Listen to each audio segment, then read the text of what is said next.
Good morning, students. Welcome to first lecture of civil engineering, societal and global impact. अब जैसे कि आप screen पे देख सकते होंगे, आज का जो सेशन रहेगा वो इंट्रोडक्शन सेशन रहेगा कि ये क्या क्या इस सब्जेक्ट के अंदर आता है, ठीक है। और कितने क्रेडिट का सब्जेक्ट है, तो आप अगर स्क्रीन पे देख रहे होंगे तो ये 2 क्रेडिट का सब्जेक्ट है, ठीक है। कोई भी तरीके का ट्यूटोरियल और प्रैक्टिकल इसके अंदर आएगा नहीं, ठीक है। सिंपल सा सब्जेक्ट है, ठीक है। हमारी जो हिस्ट्री है, किस तरीके से हमारा जो सिविल इंजीनियरिंग है हमारे सोसाइटी को फ़ायदा कर रहा है और किस तरीके से ग्लोबल इम्पैक्ट में उसका हाथ है हमारे सिविल इंजीनियरिंग का, इन सब चीज़ों के बारे में हम ये सब्जेक्ट के अंदर पढ़ेंगे, ठीक है। क्या है इम्पोर्टेंट ऑफ सिविल इंजीनियरिंग, क्या है इंफ्रास्ट्रक्चर, क्या चल रहा है, फिर एनवायरमेंटल, ट्रेडिशनल और फ्यूचरिस्टिक मेथड्स कौन कौन से अच्छे हैं, ठीक है। मतलब इन सब चीज़ों के बारे में हम, बिल्डिंग एनवायरनमेंट क्या होता है, सिविल इंजीनियरिंग प्रोजेक्ट कौन कौन से होते हैं, ग्रीन बिल्डिंग्स और वो सब, मतलब पूरा थियोरेटिकल सब्जेक्ट है, ठीक है। अब मैंने बहुत सारे बच्चों के बारे में, मतलब ज़्यादातर डिप्लोमा जो होल्डर स्टूडेंट्स हैं उनके वहाँ से कुछ बच्चों की जो काउंसलिंग करी है मैंने, उनके हिसाब से मुझे एक चीज़ में मैं पहुँच पाया हूँ कि अगर आप डिप्लोमा वाले बच्चे हैं को इंग्लिश में बहुत प्रॉब्लम हो रही है, ठीक है। तो इंग्लिश से आपको डरना नहीं है।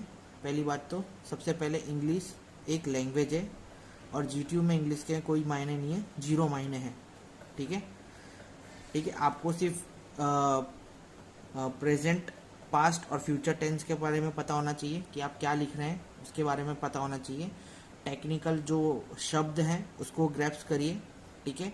डिक्शनरी अपने पास है, प्रैक्टिस करिए फुल, उसका बहुत इजी है, हो जाएगा। ये सब्जेक्ट थियोरेटिकल सब्जेक्ट है तो आप इससे डरना मत। मेरे लेक्चर्स अगर आप देखते रहेंगे तो मैं आपको ये इजी रहेगा कि किस तरीके से आपको सिर्फ समझना रहेगा और एक बार पढ़ के आपको रट के हमको सिविल्स का पेपर देना रहेगा, ठीक है। 70 मार्क्स का इसका एक्सटर्नल एग्ज़ाम रहेगा और 30 मार्क्स का इसका इंटरनल एग्ज़ाम रहेगा, ठीक है। मैं जो बुक प्रेफर कर रहा हूँ और जिसमें से मैं पढ़ा रहा हूँ, है ना, वो अतुल प्रकाशन है। उसके अंदर जो टोटल चैप्टर्स हैं, हमको 6 चैप्टर्स देखने के लिए मिलेंगे। महाजन की बुक मैंने पढ़ी नहीं है तो मैं इसलिए प्रीफर नहीं कर रहा हूँ। अतुल प्रकाशन मैंने अभी पढ़ी है, सही बुक है। मैंने सारे चैप्टर्स इससे पहले वाले जो बैच है उनको भी यही बुक में से पढ़ाया था, तो ये बुक भी मुझे सही लगी। और एक बार ऐसा हो तो महाजन आपका जैसे 5 का ग्रुप है तो 5 में से कोई एक जो 2 जन महाजन परचेज कर लो और कोई 2 जन अतुल परचेज कर लो, और उसके बाद में जो भी डिफर लैंग्वेज होती है आप एक दूसरे के साथ शेयर करके पढ़ सकते हैं, ठीक है। और अभी तक जो नेक्स्ट इससे पहले इससे जो पहले वाले वीक में मेरे लेक्चर नहीं आ पाए, मैं थोड़ा बिजी चल रहा हूँ और 1 या 2 महीने तक थोड़ी इरेगुलरिटी रहेगी मेरे लेक्चर्स के अंदर, क्योंकि मेरा एक्चुअली मैं थोड़ा अपने काम से, पर्सनल काम से बिजी रहता था, इसकी वजह से मैं कुछ और भी कर रहा हूँ, ठीक है। तो उसमें रेगुलेटरी रहेगी, पर ये सब्जेक्ट इजी है, आप पढ़ेंगे तो आपको ऑटोमेटिकली इजी पड़ेगा। हालांकि मैं अपने लेक्चर्स बनाते रहूँगा और आपको गाइडेंस इसमें मिलती रहेगी। सेकेंड चीज़, डी के लिए मैं अलग से लेक्चर बनाऊँगा, तो डी का डिस्कशन हम उसमें करेंगे, ठीक है। हाँ, तो अब इसका जो पहला जो इंट्रोडक्शन का हमारा इसके अंदर जो चैप्टर दिया है इंट्रोडक्शन, तो उसके अंदर अगर आप देखेंगे तो पहला टॉपिक जो है इसके अंदर, जो पहला टॉपिक है इसके अंदर वो है प्री इंडस्ट्रियल रिवॉल्यूशन डेज। अब प्री इंडस्ट्रियल रिवॉल्यूशन डेज क्या होते हैं, तो प्री इंडस्ट्री से आप लोग क्या समझते हैं, पहले आपको ये दिमाग में बिठाने की ज़रूरत है कि प्री इंडस्ट्री, कोई भी शब्द अगर आप देखते हैं, ठीक है, तो सबसे पहले आप समझने की कोशिश करिए कि आपका जो ज्ञान है कहाँ तक आपका, आपने आगे तक, देखो हम बहुत सारी चीज़ों से ज्ञान लेते हैं, तो सुनने से, देखने से, ठीक है, फिर किसी से बात करने से, पढ़ने से, इन सब चीज़ों से हमारी जो 5 इंद्रियां हैं वो हमको हेल्प करती है हमारे ब्रेन में इंफॉर्मेशन डालने में, ठीक है। तो कहीं ना कहीं से हम शब्द सुनते हैं या कहीं से सुना सुनाया ज्ञान बोलते हैं या देखा दिखाया ज्ञान बोलते हैं, ठीक है। और एक होता है कन्फर्मेशन ज्ञान, इन जो कि हर चीज़ को परख के और लास्ट के कंक्लूजन में लिखता है वो ज्ञान, ठीक है। हमारे पास हम कहीं ना कहीं से ये शब्द जैसे प्री इंडस्ट्रियल वर्ड, अब इंडस्ट्रियल वर्ड तो आपने सुना ही है, अब प्री लगा दिया उसके आगे, यानी इंडस्ट्रियल से पहले वाले का जो इंडस्ट्रियल रिवॉल्यूशन आया था उससे पहले के दिन। इसका एकदम सिंपल लैंग्वेज है, अगर सिंपल लैंग्वेज में हम इसका वर्णन करें तो इसका जो मतलब होता है वो क्या होता है, जो हमारे इंडस्ट्री रिवॉल्यूशन आया था उससे पहले के दिन इज प्री इंडस्ट्रियल रिवॉल्यूशन, ठीक है। अब प्री इंडस्ट्रियल रिवॉल्यूशन क्या है, तो प्री इंडस्ट्रियल रिवॉल्यूशन वो है कि हमारे जब इंडस्ट्रीज नहीं होती थी तो हमारे जो सरकार है या हमारा जो सोसाइटी है, जो हमारा कल्चर है, वो सोशल कल्चर है, जो सोशल बिलीफ्स थे हमारे वो किस पे चलते थे, ठीक है। तो जो हमारे सोशल बिलीफ्स थे वो पॉलिटिकल और कल्चरल ऑर्गेनाइजेशन के ऊपर चलते थे, ठीक है। सोशल और कल्चरल ऑर्गेनाइजेशन पे इसके ऊपर हमारा जो प्री इंडस्ट्रियल सोसाइटी था उसके ऊपर डिपेंड रहता था। जैसे पॉलिटिक्स हो गया, कल्चरल ऑर्गेनाइजेशन यानी हमारा लेन देन व्यापार के ऊपर ऑर्गेनाइजेशन होगा, उसके हिसाब से हमारे जो प्री इंडस्ट्रियल जो डेज थे हमारे उसके ऊपर चलते थे, ठीक है। और ये जो प्री इंडस्ट्रियल का एरा था वो एरा कौन सा था, तो मैं देखो आपको पॉइंट्स लिखवाता रहूँगा। जो हमारा प्री इंडस्ट्रियल का जो एरास थे वो कौन से सन में ऑकर हुए थे, तो ऑकर फ्रॉम 750 टू 1815, ठीक है। ये जो एरा था हमारा जिसके अंदर प्री इंडस्ट्रियल रिवॉल्यूशन मतलब इंडस्ट्री से पहले रिवॉल्यूशन की सोसाइटी जनरेशन माना जाता था, ठीक है। प्री इंडस्ट्रियल रिवॉल्यूशन के टाइम के पास हमारे पास कोई मशीन नहीं होती थी, हमारे पूर्वजों के पास कोई मशीन नहीं होती थी, ठीक है। जो भी काम होता था हमको हाथ से करना पड़ता था, ठीक है। जो सिविलाइजेशन था वहाँ का एरर का वही मेन पार्ट रहता था हमारे इंडस्ट्री का, जिस हिसाब से जो वहाँ के एटमॉस्फेयर ग्रोथ रहती थी, जो भी क्रॉप की या एटमॉस्फेयर जो माहौल रहता था उसके हिसाब से वो लोग उसका बिजनेस करते थे और वो बिजनेस का लेन देन करते थे, ठीक है। आर्टिब्यूटरी ऑफ प्री इंडस्ट्रियल सोसाइटी का एक आर्टिब्यूटरी दिया है, जनरली बिलीफ दिया है। और किसके मतलब जो प्री इंडस्ट्रियल सोसाइटी थी वो तब हमारे पास क्या क्या था, अगर उसके बारे में हम देखें तो प्री इंडस्ट्रियल सोसाइटी के टाइम हमारे पास क्या क्या होता था, क्या क्या अवेलेबिलिटी होती थी, किस तरीके का कल्चर होता था, किस तरीके के बिलीव होते थे, ठीक है। तो उसके अगर मैं पॉइंट लिखाऊं आपको, अब एट्रीब्यूटरीज यानी beliefs of pre industrial society, क्या बिलीव्स थे हमारे, तो ये जो टॉपिक का नाम है इसका मतलब होता है बिलीव ऑफ प्री इंडस्ट्रियल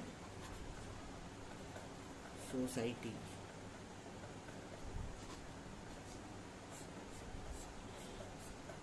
क्या क्या था हमारे पास, तो पहला पॉइंट लिखते हैं हम, लिमिटेड प्रोडक्शन, ठीक है। हर चीज़ का लिमिटेड प्रोडक्शन होता था। आज आप देख सकते हैं कि हमारे यहाँ पे इतने सारे बड़े बड़े मशीन्स आ गए, ठीक है। तो जितनी भी यूनिट बनानी होती है या जितने भी प्रोडक्ट हमें बनाने होते हैं तो हम उसको मल्टीपल वे में प्रोडक्ट कास्ट कर सकते हैं। और अगर आप यहाँ पे देखेंगे तो हमारे पास पहले लिमिटेड प्रोडक्ट्स ही होते थे और मैन पावर ही होती थी। अब मैन पावर में जितना काम हो सकता था लोग उतना काम करते थे और अपने घर को निकल लेते थे। पर अभी कैसा है कि हमारे पास मशीन्स आ गई हैं, ठीक है, तो हम मल्टीपल काम कर सकते हैं। तो लिमिटेड प्रोडक्शन होते थे हमारे यहाँ पे, ठीक है। सेकंड हमारे यहाँ पे क्या होता था, हमारे जो पूर्वज हमारे बिलीव्स क्या होते थे, तो एक्सट्रीम एग्रीकल्चर इकोनॉमी रहती थी हमारी, ठीक है। एक्सट्रीम एग्रीकल्चरल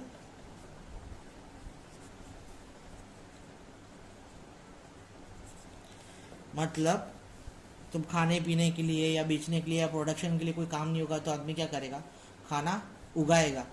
उसके ऊपर ही उनका जो खाने का या पीने का या रहने का उनका जीवन उससे ही निर्वाह होता था। ठीक है, तो इसलिए लोग क्या करते थे, अपने घर पे ही खाना कुछ प्लॉट्स ले लेते थे और उसके अंदर ही खाना मतलब उगाते थे और उससे ही खाते थे। अपने लिए कपड़ा भी खुद ही बुनते थे। तो इस तरीके की जो कल्चर है वहाँ पे हमारी चलती थी। ठीक है, फिर सेकंड थर्ड जो हमारा पॉइंट है वो है लिमिटेड डिवीजन ऑफ लेबर। ठीक है, अब वहाँ पे आप समझिए अनएजुकेटेड लोग थे।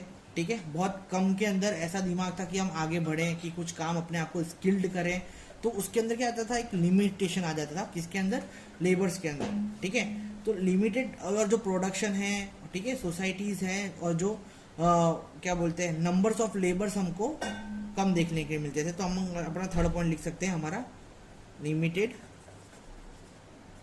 Division of labour. क्लियर है। फिर limited variation of social classes होते थे। ठीक है, बहुत सारे अपर क्लास हो गए, मिडिल क्लास हो गया, ठीक है, लोअर क्लास हो गए। इस चीज़ों में हमारा जो सोसाइटी है वो बटा हुआ था। ठीक है, फिर एक वर्ड है कि प्रोचिलिज्म। प्रोचिलिज्म क्या होता है? अब प्रोचिलिज्म ये होता है कि जब हमारे पास कम्युनिकेशन के लिए लिमिटेड साधन होते हैं, माध्यम होते हैं। ठीक है, और अच्छी तरीके से हम जो अच्छे डेवलपिंग एरिया से उसे कम्युनिकेट नहीं कर पाते। जैसे कि एक विलेज है, विलेज के अंदर आदमी है, आदमी वहीं पे जिया, वहीं पे उसने जो कल्चर उसने देखी वही कल्चर देख के पला बड़ा, मतलब जवान हुआ और बुढ़ा होके मर गया। ठीक है, उसको अपन क्या बोलेंगे, पैरोचिलिज्म। ठीक है, ये वर्ड आपको याद रखना है, पैरोचिलिज्म। मेरे को बहुत अच्छा वर्ड मिला था, सोचा था ये आपके साथ शेयर किया जाएगा। तो ये वर्ड का मतलब ये होता है कि भाई एक आदमी अपने ही due to lack of communication, आप इस चीज को बोल सकते हैं, लिमिटेडनेस इन द कम्युनिकेशन भी आप इसको बोल सकते हैं। क्लियर है। फिर पॉपुलेशन ग्रो एट सबस्टेंसली रेट, मतलब पॉपुलेशन जो हमारी ग्रो है वो तो होती रही, अनएजुकेशन रहेगा तो पॉपुलेशन ग्रो होगी। ठीक है, फिर सोसाइटी जो क्लास के हिसाब से मैंने बताया था ना कि लैंडलॉर्ड और पीसेंट, जो मतलब पीसेंट यानी जो वो क्या बोलते हैं ओनर होते थे जो फार्म्स के, उसको अपन पीसेंट बोलते हैं। ठीक है, तो ये जो सारी चीज़ें हैं हमारे जो आर्टिब्यूटेड बिलीव्स के अंदर देखने के लिए मिलती थी। ये 4 पॉइंट मेरे को इंपॉर्टेंट रखे। एक्चुअली बहुत सारे पॉइंट्स दे के रखे हुए हैं, पर हमको लिमिटेड पॉइंट लिखने, हमको स्मार्ट वर्क करना है। तो लिमिटेड पॉइंट्स हमको दिमाग में वर्ड जो याद रहे, इस तरीके से पॉइंट्स अपन को लिखने के और उस तरीके से अपन को काम करने का। ठीक है, और हमारा जो प्री इंडस्ट्रियल रिवॉल्यूशन था, जो डेज थे वो 3 हिस्सों में डिवाइडेड था। तो सबसे जो पहला वाला हिस्सा है जिसको अपन बोलते हैं social structure and working condition. ठीक है, अगर इसको प्री इंडस्ट्रियल रिवॉल्यूशन को अपन 3 हिस्सों में समझने की कोशिश करें तो सबसे पहला वाला जो हिस्सा है सोशल स्ट्रक्चर और वर्किंग कंडीशन कैसी थी। ठीक है, हमारे यहाँ पे हमारे प्री इंडस्ट्रियल रिवॉल्यूशन में अभी भी अगर आप देखा जाएंगे तो इंडिया में चाइल्ड लेबर बहुत चलता है। ठीक है, चाइल्ड लेबर अभी भी इंडिया में अगर आप देखेंगे तो चलता है। तो पहले ज़माने में क्या था, कोई भी तरीके का बाधा बंधन नहीं था, इनको कोई भी लिमिट नहीं थी। तो कोई भी तरीके का क्राइम या क्रूरलनेस या ऑफेंस किसी को काम करना, जिसके हाथ में पावर है वही रूल करेगा। ठीक है, इस तरीके की प्रथा हमारे जो प्री इंडस्ट्रियल के पहले हमारे यहाँ पे चलती थी। ठीक है, जो लेबर्स हैं, जो चाइल्ड लेबर्स हैं, उनसे भी काम कराया जा रहा है, लेडीज से भी काम कराया जा रहा है। जो डर्टी लिविंग कंडीशंस हैं उनके पास, इक्वलिटीज़ नहीं है कोई किसी भी चीज़ के अंदर। जो जिसका खास है उसको ज़्यादा मौका दिया जा रहा है या रेफरेंसेस से आगे बढ़ा जा रहा है। तो इस तरीके का जो कि अभी भी होता है पर बहुत कम हो गया है वो चीज़। ठीक है, लोगों के अंदर जब एजुकेटेड आदमी जब होने लगता है तो आदमी जब भी ज्ञानी होता है तब वो शांत की ओर बढ़ता है, शांति की ओर बढ़ता है। तो इस तरीके के जो एजुकेशन लोगों के अंदर आने लगी जब लोगों के अंदर इस तरह की भावना आने लगी कि लोगों को जियो और जीनो दो वाली भावना आने लगी, तब ये शांति हमारे यहाँ पे फैलने लगी। बट जब हमारे प्री इंडस्ट्रियल रिवॉल्यूशन के डेज की बात करी जाए तो चाइल्ड लेबर, ठीक है, dirty living condition,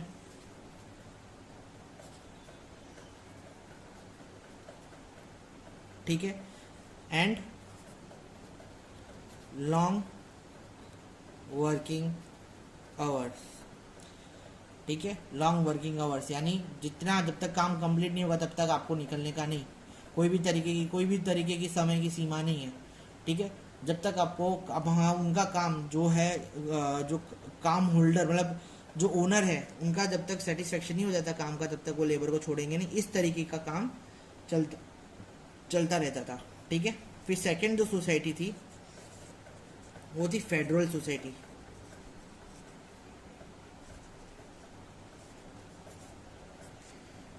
federal society आप देखेंगे तो आपको ज़्यादातर देखने के लिए मिलेगी आपको यूरोप में। यूरोप की अगर आप हिस्ट्री देखेंगे तो वहाँ पे फेडरलिज्म देखने के लिए मिलता था, ठीक है। Political, military and social system in the middle age को भी इस तरीके से भी आप ये फेडरल सोसाइटी को डिफाइन कर सकते हैं, जैसे कि पॉलिटिकल,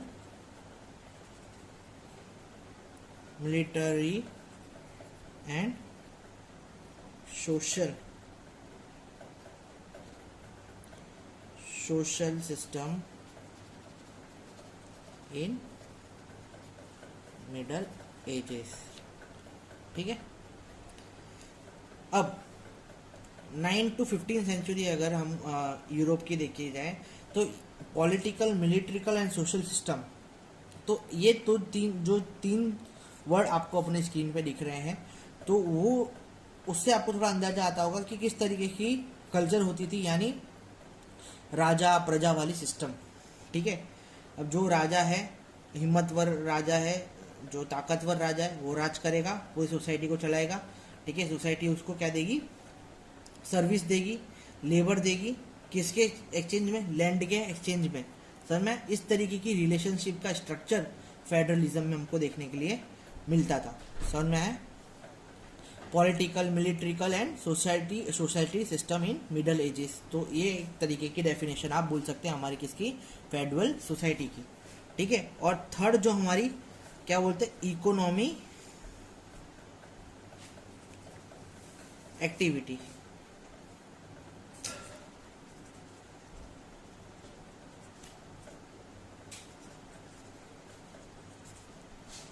अब इकोनॉमिक एक्टिविटी को किस तरीके से डिफाइन करेंगे, तो प्री इंडस्ट्रियल एरा के पहले क्या होता था कि लोग है ना गुड्स का प्रोडक्शन कम करते थे, ठीक है, और बेचते कम थे। तो वो लोग क्या करते थे, खाने पीने या जीने के लिए, अपना जीवन निर्वाह करने के लिए अपना खेत के अंदर ही सब्जियां उगाते थे, ठीक है, अपने लिए खुद के लिए कपड़े बनाते थे और उस हिसाब से अपने जीवन का जो है क्या बोलते हैं, अपना जीवन, उनकी जो लाइफ स्टाइल थी इस तरीके से रहती थी कि खुद के प्रोडक्ट ही कंज्यूम करके सरवाइव करना उनकी लाइफ स्टाइल रहती थी। क्योंकि उनको नहीं पता था कि भाई एक्सचेंज के, जब देखो वो वापस से वही चीज़ आ गई, वही पॉइंट आ गया, इलिटरेसी, ठीक है। आगे बढ़ने की चाह नहीं, एक ही जगह पे रहे हैं, एक ही जगह पे वही दिमाग हो गया कि भाई सरवाइव करना है, खाना है, पीना है और हमको सरवाइव करके आगे अपने जीवन जीना है, मतलब परिवार को बढ़ाना है आगे। तो ये लोग क्या करते थे कि रूरल फार्मिंग होती थी, ठीक है, या तो कोई एरिया ले लेते थे, ठीक है, और क्या बोलते हैं किसी के उनको उनका डेप्थ देके और खुद का अपना जीवन है वो निर्वाह करते थे। यानी मतलब जैसे कि मैं ओनर हूँ और मेरे नीचे कोई काम कर रहा है, तो वो क्या करेगा, मेरे यहाँ पे फार्मिंग करेगा और जितना भी मुनाफा होगा उसके अंदर से थोड़ा परसेंटेज मेरा और बाकी के वो लोग खाने पीने के लिए यूज़ कर लेते थे। पर वहाँ पे उस वक्त क्या होता था, हैवी परसेंटेज देना पड़ता था। पर इस समय ऐसा है कि भाई आपको थोड़ा लिमिट में या गवर्नमेंट के हिसाब से जो परसेंटेज होते हैं वो आपको ऑफर किए जाते हैं, ठीक है। वहाँ पे जैसे कि मैं आपको एग्जांपल दूँ कि जो हाउस वाइफ होती थी वो क्या करती थी, हाथ से बुनाई करती थी, ठीक है, अपने लिए कपड़े बनाए जा रहे हैं, ठीक है, या कम्युनिटी के लिए अपने सिविंग क्या बोलते हैं इसको, स्वेटर बुन रहे हैं, ठीक है, हॉर्स शूज़ लगा रहे हैं, ठीक है। इस तरीके का काम कर करके अपना जो जीवन है वो वहाँ पे निर्वाह होता था, ठीक है। फिर कॉइन सिस्टम भी आ गया था धीरे धीरे करके, पर वो आगे की बात है ना। अब there were various type of pre industrial economic system, ठीक है, बहुत सारे इकोनॉमिक सिस्टम थे। उन इकोनॉमिक सिस्टम में से मैं आपको 4 इकोनॉमिक सिस्टम का नाम अभी आपको लिखवाऊंगा। अब various type of economical system के अंदर पहला जो इकोनॉमिकल सिस्टम है वो है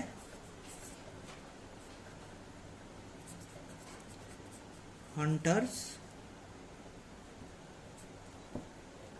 एंड गैदरर, जिसको हम बोलते हैं फॉरगर्स, यानी जंगली लोग, ठीक है। प्री इंडस्ट्री इकोनॉमिक सिस्टम से पहले किस तरीके से लोग अपने जीवन को निर्वाह करते थे। तो जंगली लोग क्या करते थे भाई, मार काट करते थे, ठीक है, शिकार करते थे, शिकार करके अपना जीवन को निर्वाह करते थे, ठीक है। फिर आते थे be pastoralist, looking after livestock. ये क्या हुआ भाई, ये हुए अपने गाय चालक, ठीक है, फिर ऊंट चालक, शीपमैन, गोटमैन, ये सब क्या हुए जो फार्मिंग से रिलेटेड पर्सन है वो हुए अपने पेस्टोलिस्ट लुकिंग आफ्टर लाइव स्टॉक, यानी अपने जीवन के लिए फार्मिंग करते थे, ठीक है, गाय और भैंसों को पालते थे, शिप को पालते थे, ठीक है, इन सबको पालते थे, ठीक है। और फिर अपना आया सी शिफ्टिंग कल्टीवेटर्स।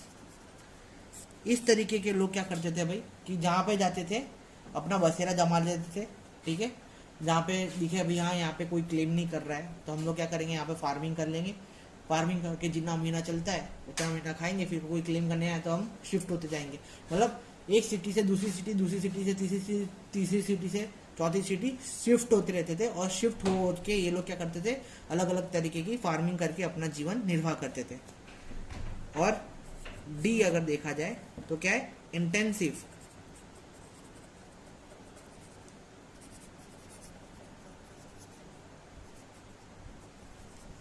अब इंटेंसिव एग्रीकल्चर क्या होता है भाई, इंटेंसिव एग्रीकल्चर जिसको बोलते हैं परमानेंट फार्मिंग, ठीक है, परमानेंटली यहाँ पे फार्म करते थे और मल्टी लेवल पे फार्मिंग होती है ना। फार्मिंग के अंदर मॉडिफिकेशन भी होता है, इसके अंदर ह्यूमन की फार्मिंग भी होती है एंड एनिमल फार्मिंग भी होती है, ठीक है। आपको पता होगा एनिमल फार्मिंग जैसे मुर्गी को पालना, फिर मुर्गी और उसके मीट्स और अंडे वगैरह बेचना, ये सब क्या हो गया, एनिमल फार्मिंग हो गई, ठीक है।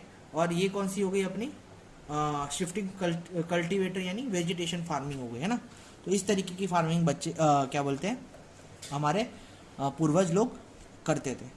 तो इस तरीके से हमारा जो निर्वाह था हमारे पूर्वजों का होता था, ठीक है। इसके बाद जो टॉपिक है अपना वो है pre industrial society in Europe. तो किस तरीके से यूरोप के यहाँ पे अगर देखा जाए तो सोसाइटी किस तरीके से प्री इंडस्ट्रियल सोसाइटी थी उसके बारे में उसके अंदर दिया हुआ है। कुछ पॉइंट्स हैं जो कि मैं आपके साथ डिस्कस करूंगा अभी।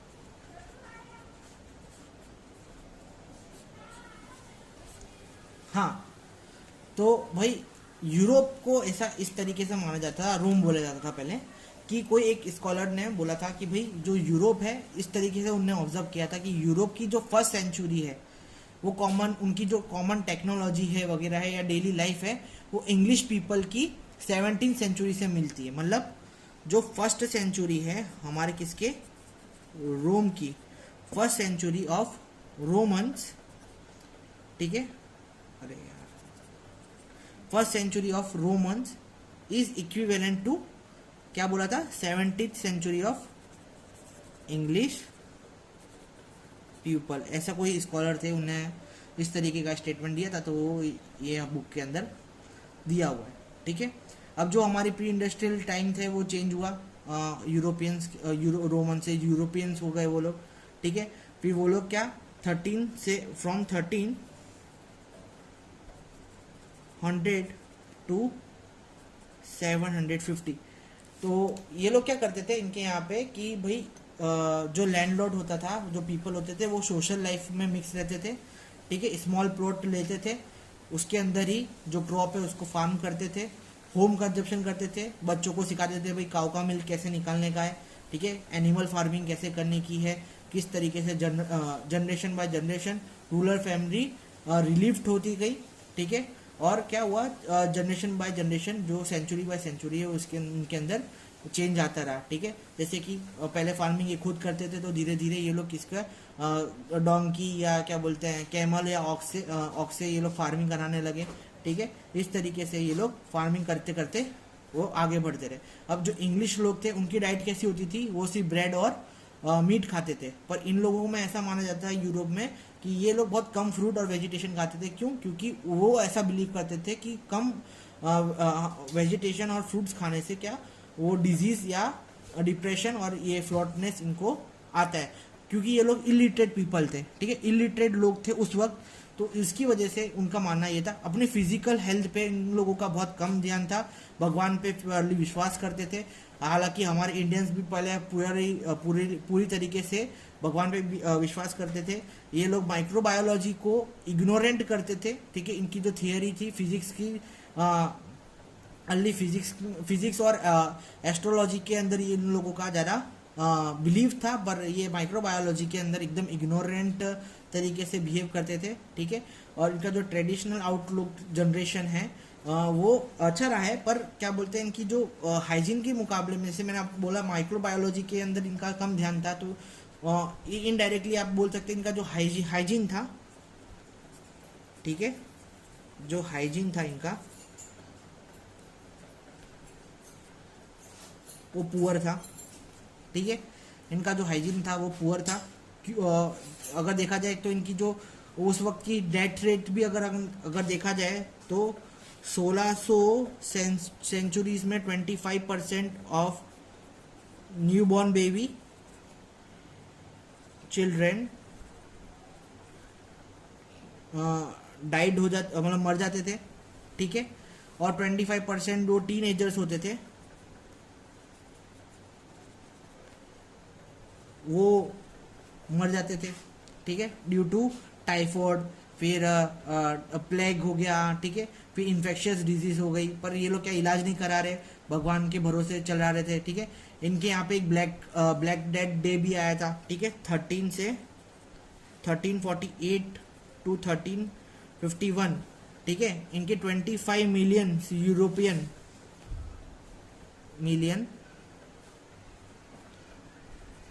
यूरोपियन मर गए थे। ठीक है,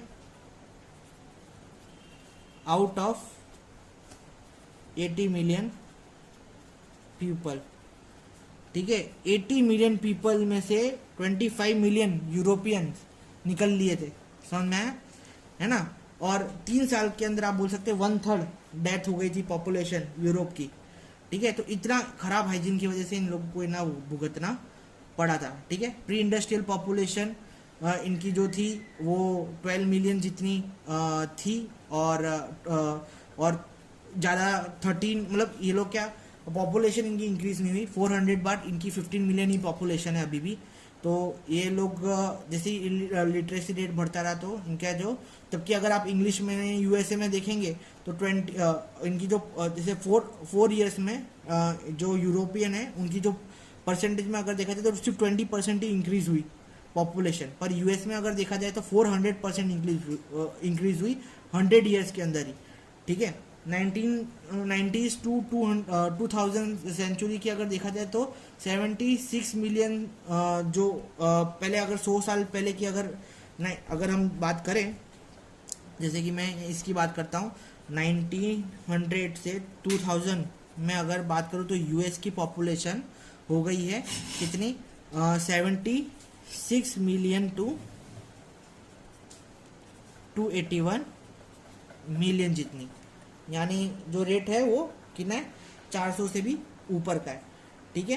तो ये यूरोपियंस की इतनी पॉपुलेशन का अंदर वो नहीं है, पॉवर्टी वो कॉमन है, जो यूरोपियन के वेल्थ हेल्थ के हिसाब से मैंने बोला पॉवर्टी लाइन है वहाँ पे, पर कम है कंपेयर टू इंडिया, है ना। इंडिया से तो अगर आप किसी को भी कंपेयर करोगे तो आपको पॉवर्टी कम ही देखने के लिए मिलेगी। हाँ, हालांकि यूनाइटेड स्टेट के हिसाब से अगर देखा जाए तो उनकी पॉवर्टी ज़्यादा है, ठीक है। तो ये सब ही था प्री इंडस्ट्रियल रिवॉल्यूशन के अंदर।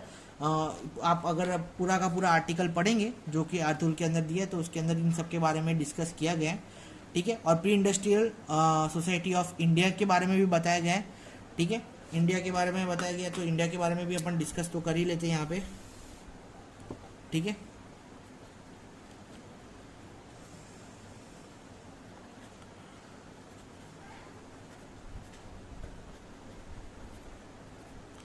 एज इंडियन, इस पर तो आप पूरा का पूरा आर्टिकल लिख सकते हैं कि किस तरीके से हमारा काम करता था। एकदम सिंपल और हमारा जो सिस्टम था एकदम सोसाइटी रिलेटेड था, इकोनॉमिकल था, इकोनॉमिकल सोसाइटी रिलेटेड सिस्टम था, ठीक है। बार्टर सिस्टम चलता था, ठीक है, एक चीज़ लेके दूसरी चीज़ लेना, ठीक है। फिर वो चेंज हुआ किसके अंदर, कॉइनेज सिस्टम के अंदर, फिर कॉइन देके उनने चीज़ें प्रोडक्ट लेना चालू करी, ठीक है।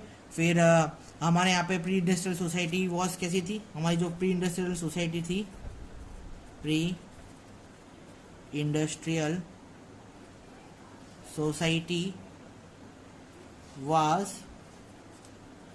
एग्रीकल्चरल मर्चेंटलिस्ट सोसाइटी, ठीक है। बहुत इंपॉर्टेंट पॉइंट लिखवाया है मैंने, what is meaning of mercantilist, ठीक है। दूसरों से पैसा लेके ग्रोथ करना, मतलब दूसरी कंट्री से, मतलब इंडिया में कैसा होता था कि एक स्टेट से दूसरे स्टेट का वो लेते थे। जैसे कि मैं अकबर की बात करूँ तो अकबर क्या करता था, जो भी स्टेट से जीत जाता था उनसे उनके स्टेट नहीं छेड़ता था, वो बोलता था कि भाई आपको मैं तुमको तुम्हारे पूरा स्टेट की सत्ता दे रहा हूँ, पर तुमको मुझे थोड़ा कर यानी टैक्स देना पड़ेगा, ठीक है। तो वो टैक्स लेता था, तो वो टैक्स से वो अपनी ग्रोथ करता था। तो वो मर्चेंटाइज सोसाइटी बोल सकते हैं अपन उसको। सुल्तानों और मुगलों का राज चलता था उस वक्त हमारे इंडिया में, प्री इंडस्ट्रियल रिवॉल्यूशन से पहले, ठीक है। ज़्यादा कॉम्प्लेक्स नहीं रखा, हमारे नेसेसिटी कम होती थी, ठीक है। हम भी भगवान पे विश्वास करते थे, अपने अलग अलग देवों को वर्कशिप करते थे, वरुण देव, इंद्र देव, सूर्य देव, अग्नि देव, ठीक है। इन सबको वर्कशिप चलते हुए, हालांकि हम थोड़े क्या बोलते हैं उसको क्या बोलते हैं, हम अंधविश्वासी भी थे, और क्या बोलते हैं टेम्पल्स और प्रीस्ट पे, मतलब मंदिर के जो पुजारी है उन पे ज़्यादा भरोसा करते थे अपने से ज़्यादा, ठीक है। तो इस तरीके से सोसाइटी हमारी थी। कुछ ज़्यादा इसका आर्टिकल बड़ा नहीं दिया है, क्योंकि जो प्री इंडस्ट्रियल सोसाइटी हमारी जो रही है इंडिया की, वो एक्चुअली मुगल और सुल्तानों की ही रही है। हमारे इंडियंस की तो कोई सोसाइटी रही नहीं है। हमारी जो सोसाइटी है, वो जो नेक्स्ट जो टॉपिक मैं करवाऊंगा आपको कल नेक्स्ट लेक्चर में, वो है एग्रीकल्चर रिवॉल्यूशन। इसके बारे में हम इंडिया के बारे में पढ़ेंगे, और बहुत ही बेहतरीन काम किया है हमारे इंडिया में। अभी भी अगर आप देखा जाए तो इंडिया में एग्रीकल्चर का सेकेंड या थर्ड नंबर पे नाम आता है। हाईली प्रोडक्टिव हम काम करते हैं एग्रीकल्चर के वाइज, ठीक है। तो आज के लिए इतना ही रखूँगा, कल नए टॉपिक के संग मिलेंगे। तब तक के लिए शुक्रिया, थैंक यू लेक्चर देखने के लिए। और देखते रहिए, और समझ में ना आए तो आप मुझे गूगल मीटिंग में या कोई भी तरीके से कांटेक्ट करिए। अगर मैं फ्री होऊंगा तो आपको ज़रूर कांटेक्ट करूँगा। शुक्रिया लेक्चर देखने के लिए।